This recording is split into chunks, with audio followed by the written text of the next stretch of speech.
आज आपको सुनाने जा रही हूँ मालती जोशी द्वारा लिखी हुई कहानी आखिरी शर्त। दोपहर के चिलचिलाती धूप में दीदी हांफते हुए घर में दाखिल हुई और छूटते ही बोली, जरा जल्दी से तैयार हो तो जा, सराफे तक चलना है।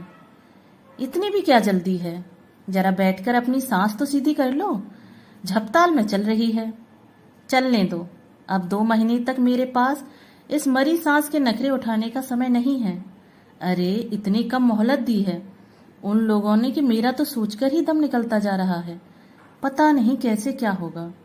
अब देखो ना, परसों फलदान है और अब तक दूल्हे की अंगूठी का पता तक नहीं है।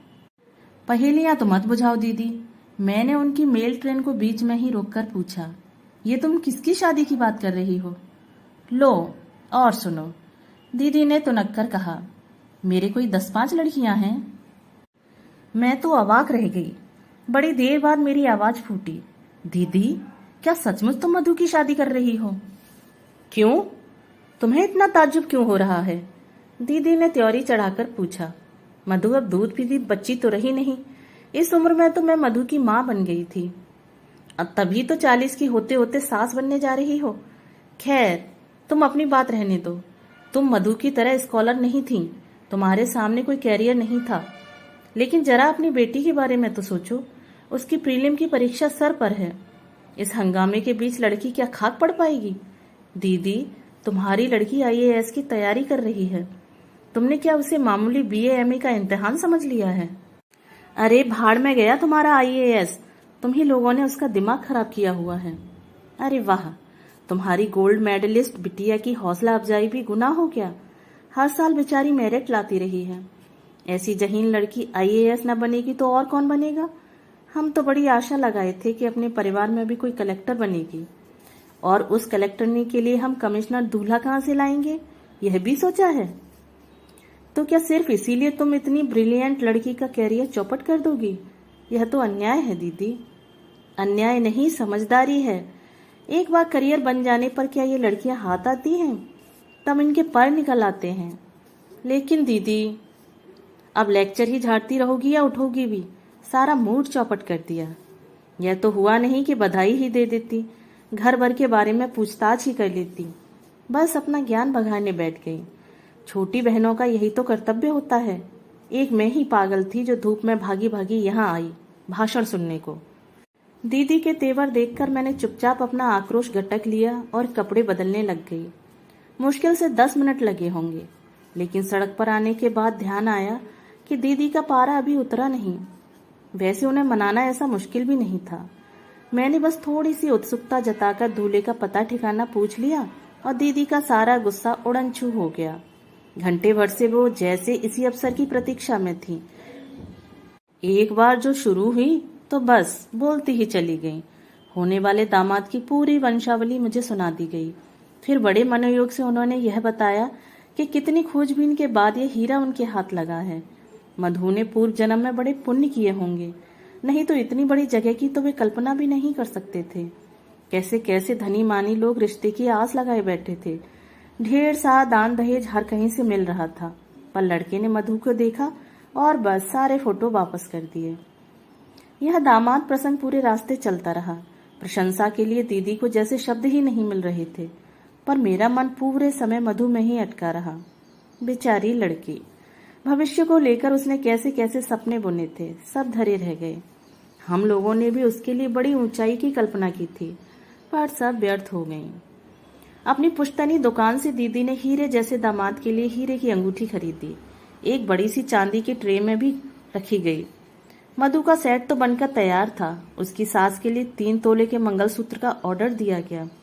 दुकान से उतरते हुए दीदी भेद भरे अंदाज में बोली, सास पिटारा ऐसे भेजूंगी कि देखना, आंखें फटी की फटी रह जाएंगी। दीदी उस समय उत्साह की मूर्ति बनी हुई थी। शादी का जैसे उन पर नशा सा चढ़ गया था। उनका बस चलता तो शायद उस दिन पूरा बाजार ही खरीद लेती। जब पर्स में सिर्फ किराए के लायक पैसे बचे रहे, तभी उन्होंने अपनी खरीदारी बंद की। इतनी जोखिम के साथ उन्हें घर अकेले भेजने का साहस नहीं हुआ। मैं भी साथ हो ली। मधु से मिलने का भी मन हो रहा था। घर एकदम सुनसान था। मधु रहते कमरे में इतना सन्नाटा, आश्चर्य था। 24 घंटे चीखता ट्रांजिस्टर और उसके सुर में सुर मिलाकर गाती मधु। ये तो दीदी के घर के स्थायी प्रतीक थे।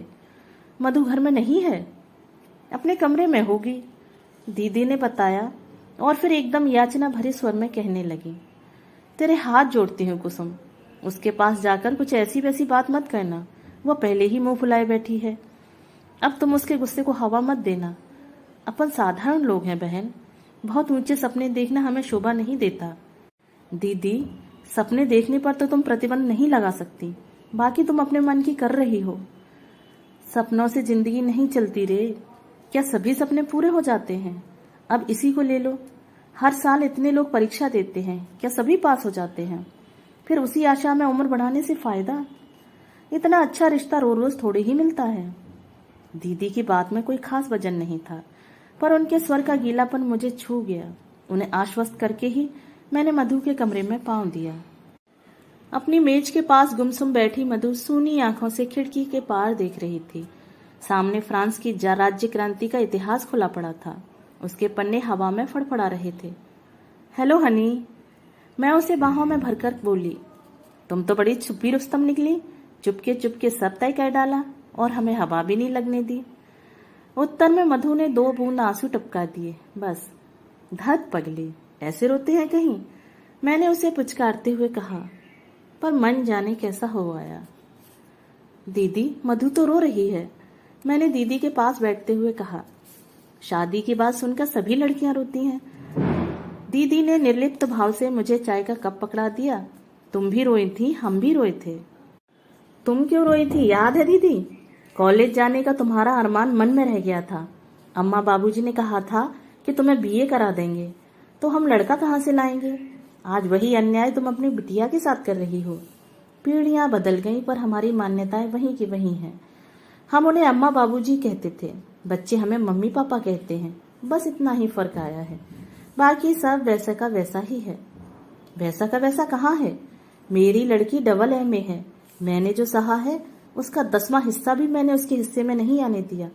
और फिर जैसे अतीत में खोते हुए बोली, उस समय मैं क्यों रोई थी जानती हो?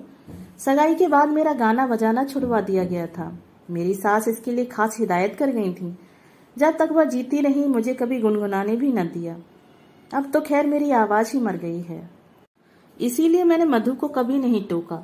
उसकी दादी गालियां निकालती रही, पापा तो हमेशा ही बरसते रहे, पर मैं हमेशा उसका बचाव करती रही। मेरा गला घोंट दिया गया, कोई बात नहीं, पर लड़की का अन्याय नहीं होने दूंगी। मैंने तो मधु की सास से साफ साफ कह दिया है, मैं पिछली पीढ़ी की थी, इसलिए मन मारकर जी गई। मेरी लड़की से यह न हो सकेगा। मैं दीदी का तमतमाया चेहरा देखती रह गई। वक्त ने उनके घाव भर दिए हैं, पर टीस अब भी बाकी थी। प्रसंग छिड़ते ही उनकी वह पीड़ा सतह पर आ गई। मुझे चुप देखकर ममता भरे स्वर में बोली, तुझे मधु की पढ़ाई की चिंता है ना?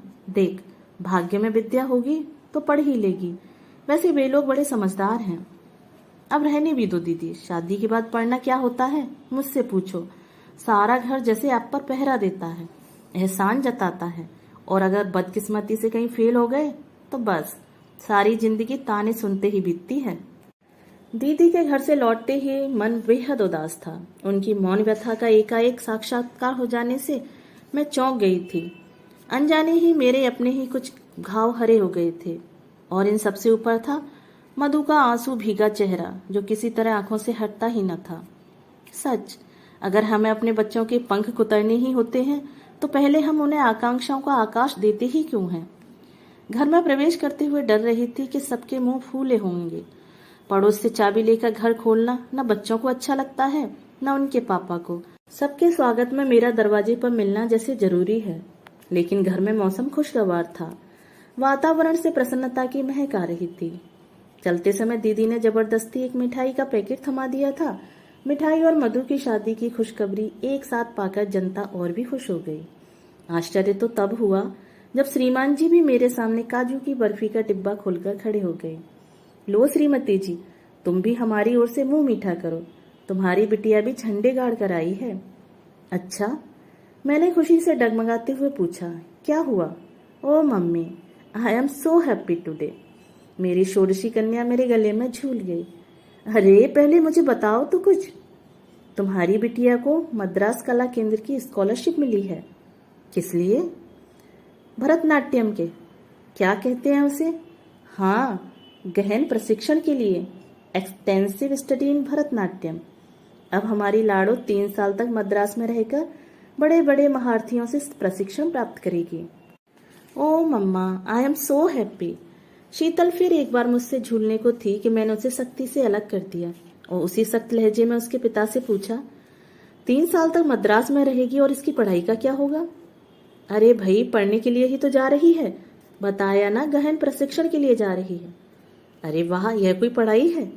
अच्छा भला तो नाच लेती है, अब और प्रशिक्षण लेकर क्या करेगी?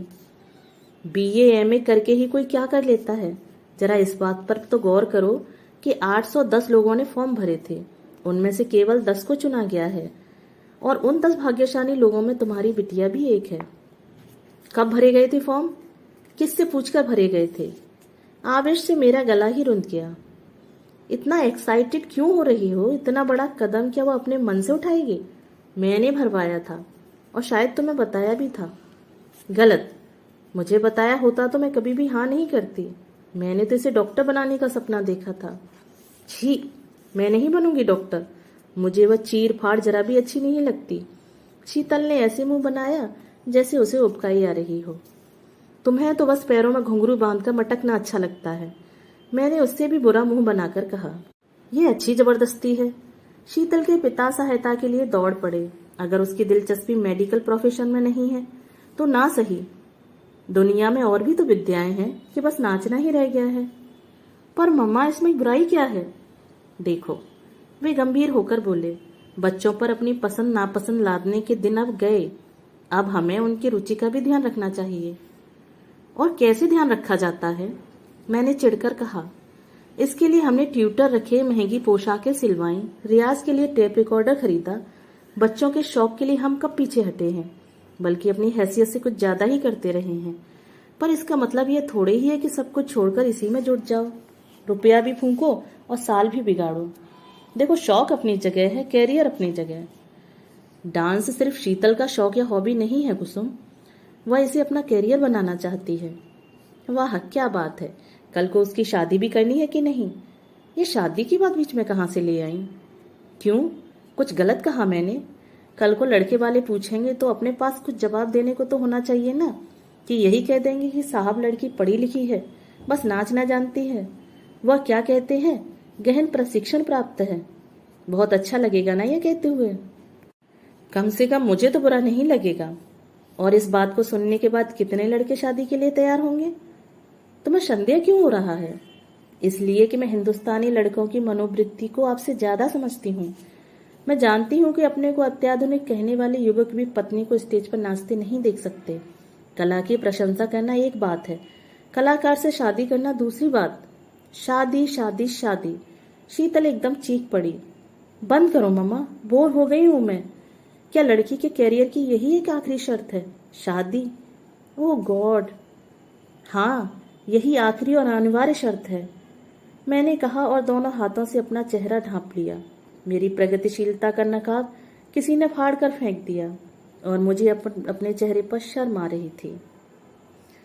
दोस्तों, अभी आप सुन रहे थे मालती जोशी द्वारा लिखी हुई कहानी आखिरी शर्त। अगर आपको ये कहानी पसंद आई हो तो मेरे चैनल को सब्सक्राइब और मेरी वीडियो को लाइक और शेयर जरूर करें। धन्यवाद।